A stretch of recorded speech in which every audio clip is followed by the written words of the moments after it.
let's unpack this. We're diving into a rapidly evolving situation down in Los Angeles. Yeah, that's right. We're looking at the protests against ICE operations that have flared up over the past few days.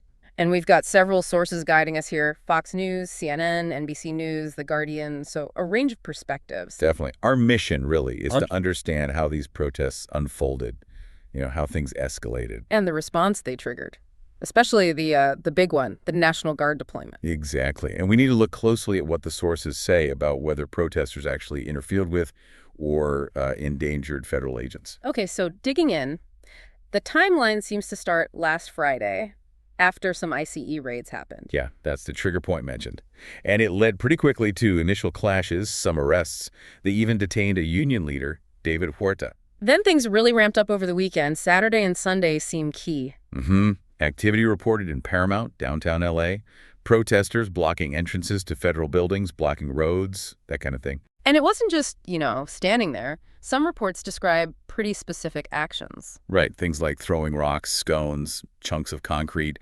One source even mentioned a Molotov cocktail aimed at officers or vehicles. Wow. Yeah, I saw mentions, too, of Waymo self-driving cars being set on fire, protesters putting up barricades. So in response, law enforcement used less lethal munitions.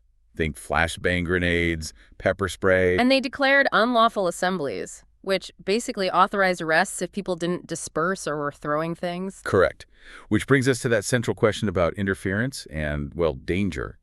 How did these actions impact the federal agents? The sources seem to directly address that. Several mention protesters blocking ICE vans, other federal vehicles. And describing it specifically as hampering operations. You had officials like FBI Director Kash Patel weighing in. Right, warning that assaulting officers is a federal crime and they'd pursue charges. And Deputy Director Dan Bongino saying the FBI is actively looking for people who threw objects, injuring an officer and damaging a vehicle in one incident. ICE Acting Director Todd Lyons used some strong language too, didn't he? He did, calling the actions violent riots and attacks on agents, stating they interfered with duties, posed real risks. And sources do mention multiple officers getting injured, though some reports call the injuries minor. But then you have this contrast.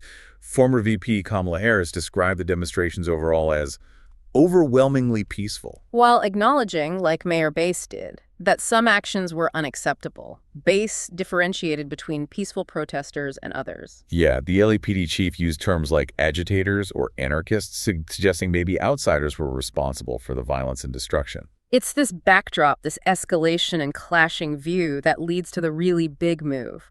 President Trump ordering in the National Guard. 2,000 troops, and importantly, deployed under Title X authority. Meaning they report to him, the president, not the governor of California. That's a key distinction. Absolutely. The administration said it was to protect federal personnel and property.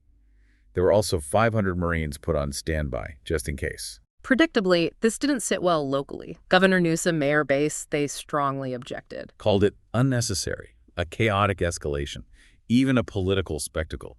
They argued the city had it under control. But Trump and his border czar, Tom Homan, they defended it forcefully, said it was essential to restore order. And they accused local leaders of, essentially, failing to support law enforcement, maybe even hindering federal operations.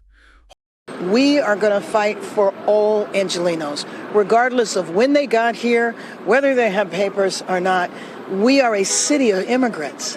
And this impacts hundreds of thousands of Angelenos. Holman even suggested local officials could face arrest if they impeded agents. So putting this all together, what are we seeing here? It really highlights the intense resistance to federal immigration enforcement. And the huge challenge of managing protests when some elements turn violent. Plus, that classic tension between federal and local power. Especially in a city like LA, with its large immigrant community and sanctuary policies limiting local help with federal immigration stuff. Exactly.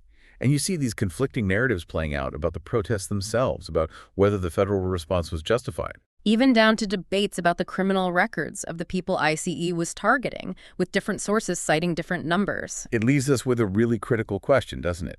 As these situations continue, where is that line? The line between the fundamental right to protest government actions and actions that cross into what law enforcement sees as criminal interference, or worse, endangering officers. And how does that federal versus local power dynamic shake out when that line gets crossed? It's something definitely worth watching.